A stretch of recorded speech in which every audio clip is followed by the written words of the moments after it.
Olá, tudo bem? Graça e paz. Louvado seja o nosso Senhor e Cristo Jesus, o ressuscitado. O tema deste vídeo é: onde está o apóstolo João? É uma pergunta que os que acreditam na escatologia consumada fazem à teologia, aos pais da igreja, aos pregadores, aos doutores e aos mestres. Onde está o apóstolo João? Porque os pais da igreja não disseram onde estava João. Porque Lutero não colocou em suas 95 teses o endereço do apóstolo João. Cadê a exegese da teologia que não diz onde está o apóstolo do amor? Por que não colocam em evidência o fato deste apóstolo ter sido jogado em um recipiente com óleo fervendo e não ter caído um fio de cabelo sequer, quando Nero fez isso com João? E a hermenêutica? Por que não mostra onde está o apóstolo querido de Jesus, hein? Sabe por que eles não disseram onde está este apóstolo? Se disserem a verdade, eles estarão libertando os fiéis. Como continuarão sendo poderosos, afortunados, com mentiras e enganos? Acreditem, os pilares que sustentam o sistema religioso são a volta de Jesus, porque se disserem que ele já voltou, quem vai frequentar os seus templos? 2. O diabo como ser, se eles falarem a verdade que diabo nunca foi um ser e sim um adjetivo, quem vai temer o diabo? 3. O apocalipse ainda vai ocorrer. Se eles disserem que Apocalipse foi escrito para o dia do Senhor, para o juízo de Deus no ano 70, as pessoas vão perder o medo, o pavor sairá da mente dos seus fiéis. E 4.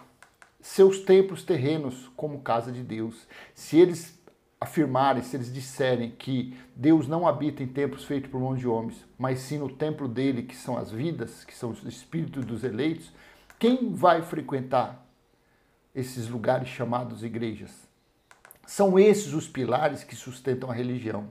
Você entende por que eles vivem da mentira, engano e fraude? Para o quê? Para aprisionar os seus fiéis.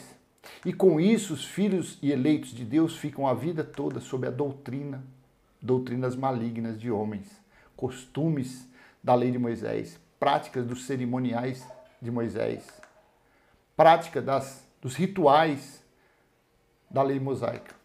Vamos ler alguns versículos simples de compreensão, mas que a exegese deles não os fazem entender. A hermenêutica da teologia não faz eles reconhecerem a verdade.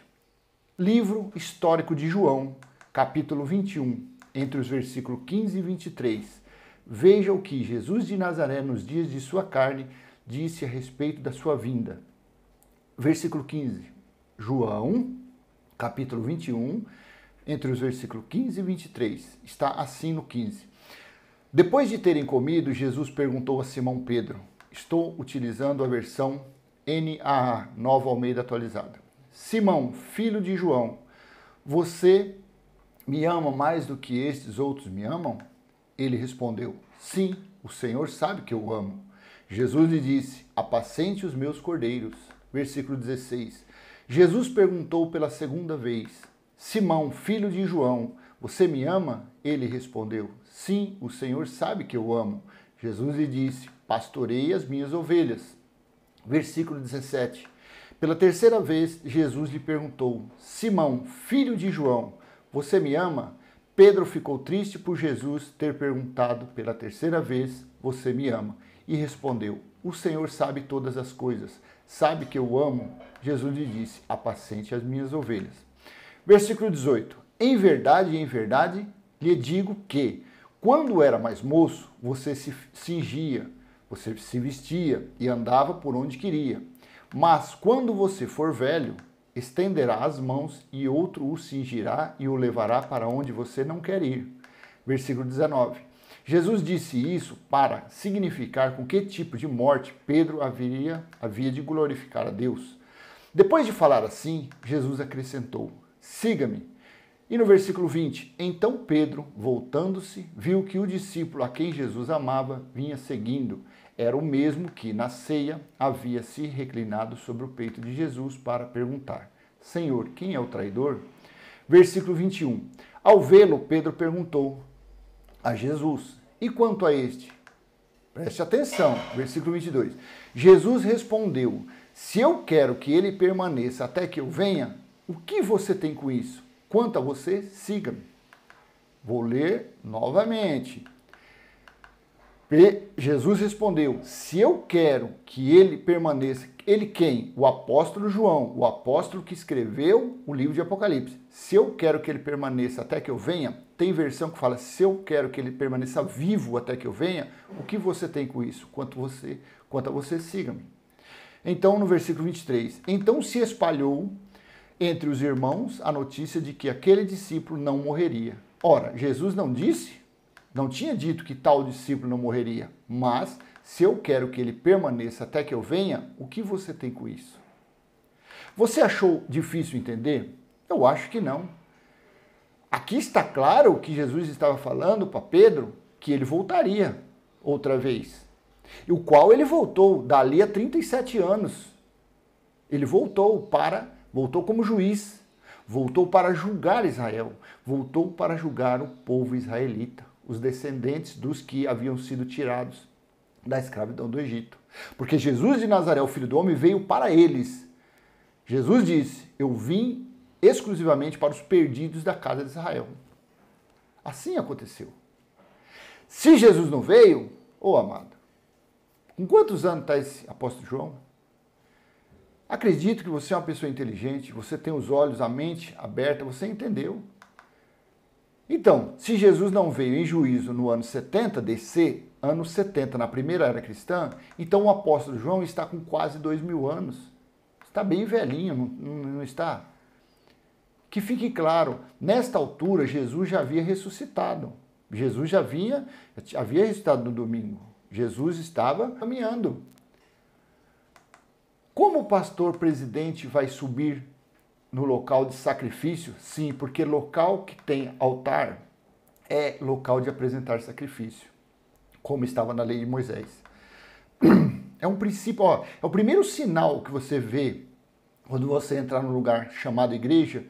Se tiver altar, se tiver um altar, significa o quê?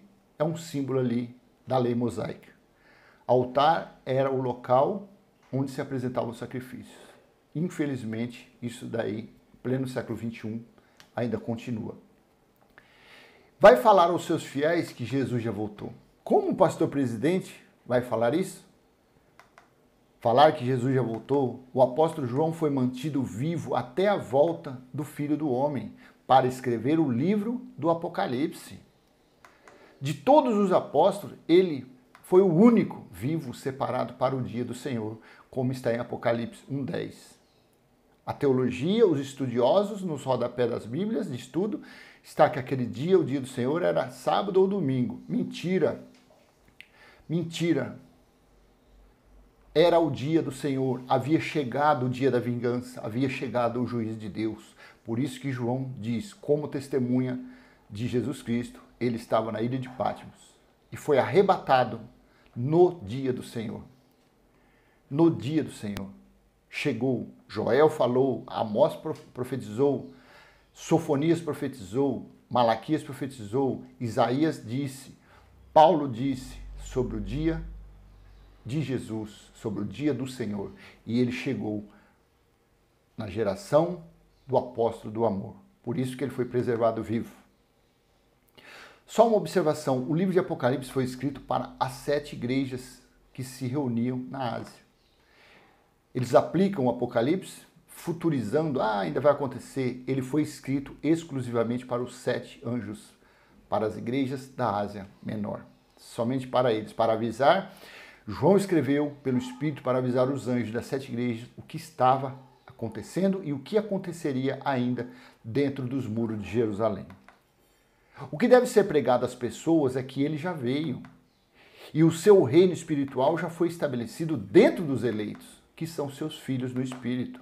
É isto que deve ser pregado. Não pregar dízimo, batismo, remissão dos pecados. Não tem mais remissão de pecado. O Espírito já foi santificado. O Espírito dos eleitos é a igreja gloriosa do Pai. O sangue de Jesus fez tudo para os eleitos.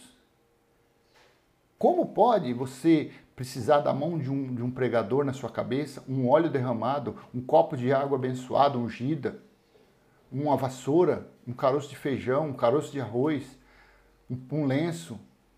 Isso daí são feitiçarias dentro da religião, quando se pratica, se usa essas coisas. Não seja escravo desse sistema mentiroso e enganoso que está por aí.